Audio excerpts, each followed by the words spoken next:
지난 11일에서 13일까지 이어진 G7 정상회담에서는 다양한 안건들이 나왔지만 외신들에게 가장 많은 관심을 받았던 나라 중 하나는 다름 아닌 한국이라고 할 수 있습니다.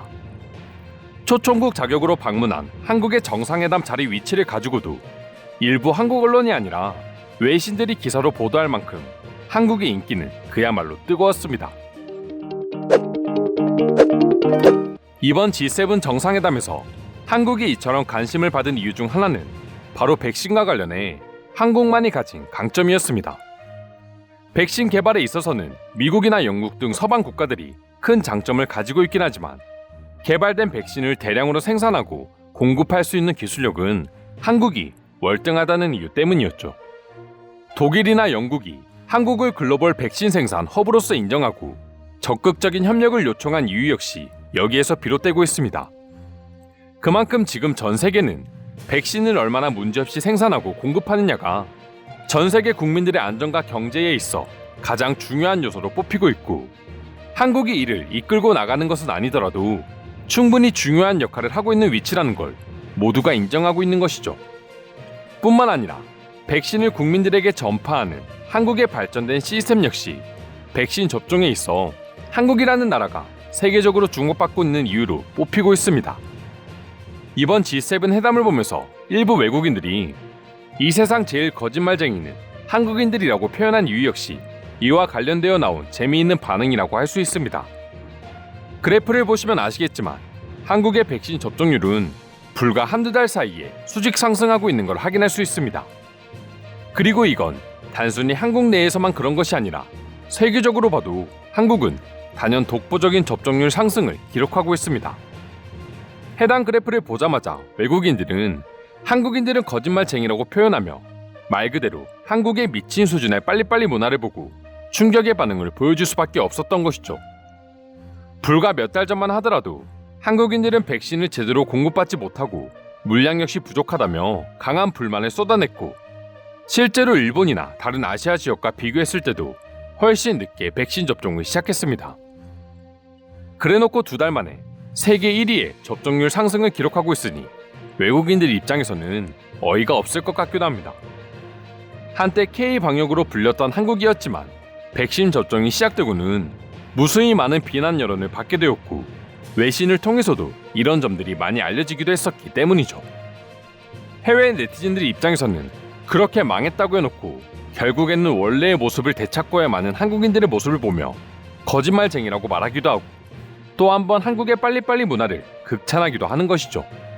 반면 도쿄올림픽을 앞두고도 제도적인 문제로 아직까지 OECD 국가 중에서 백신 접종률 최하위를 기록하고 있는 일본을 보면서 왜 G7 회담에서 터줏대감 자리를 지키고 있던 일본보다 초청국인 한국이 더 관심을 받고 있는지 알 수 있겠다는 외국인들의 반응도 쉽게 찾아볼 수 있었습니다. 전염병과 올림픽이라는 이슈로 인해 한국의 위상이 올라간과 더불어 일본의 위상은 점점 떨어지는 계기가 된 것이죠. 일부 전문가들은 일본의 위상이 떨어졌다기보다는 그저 쌓여있던 폭탄이 터진 거라고 분석하기도 하는데요. 한국의 믿을 수 없는 백신 접종률 수직 상승과 G7에서 보여준 국가적 위상, 그리고 그에 반해 점점 초라해지고 있는 일본의 모습 등 최근 보여지는 한국과 일본의 모습들을 보고 외국인들은 어떤 반응을 보여주고 있는지 자세히 소개해 드리도록 하겠습니다. 결국 한국은 점점 사태가 진정될 것이고, 지금부터 약 한 달 후에는 하루 확진자가 100명 미만으로 떨어질 것입니다. 지금 가장 큰 문제는 대부분의 감염이 60세 미만 사람들에게서 일어나고 있고, 아마도 7월 말까지는 60세 미만을 위한 백신 접종이 시작되지 않을 것이다. 한국 정부가 60세 미만의 사람들에게 훨씬 더 빨리 예방접종을 시작한다면 감염이 현저하게 감소할 거라고 생각한다. 보건당국은 이미 젊은 층에게도 백신을 제공하기 시작했고, 한국인이라면 나이에 상관없이 누구나 백신을 맞을 수 있게 되었습니다. 백신 접종과는 전혀 상관없을 줄 알았지만 인터넷 속도가 큰 역할을 하고 있다. 한국은 빠른 인터넷과 와이파이, 그리고 스마트폰의 대중화로 인해 언제 어디서나 백신 접종을 예약할 수 있고, 이건 오로지 한국만이 가능한 시스템이라고 할 수 있다.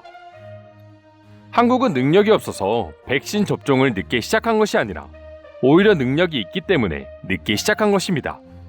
이미 접종을 시작한 다른 나라를 보며 안전성을 테스트할 수 있었기 때문이죠. 이유가 어쨌든 백신 접종을 늦게 시작했다는 것 자체가 그만큼 더 많은 확진자를 낳게 된 원인이지 않나요? 이걸 가지고 한국이 능력 있다고 표현하는 건 이해하기 어렵네요. 위험 부담을 안고 백신 접종을 빨리 시작한 나라들은 그만큼 상황이 급하기 때문에 위험이 있지만 백신을 급하게 맞춘 거라고 할 수 있습니다. 반면 초기 대응에 성공적이었던 한국은 굳이 안전성이 검증되지 않은 백신을 급하게 먼저 맞을 필요가 없었던 것이죠.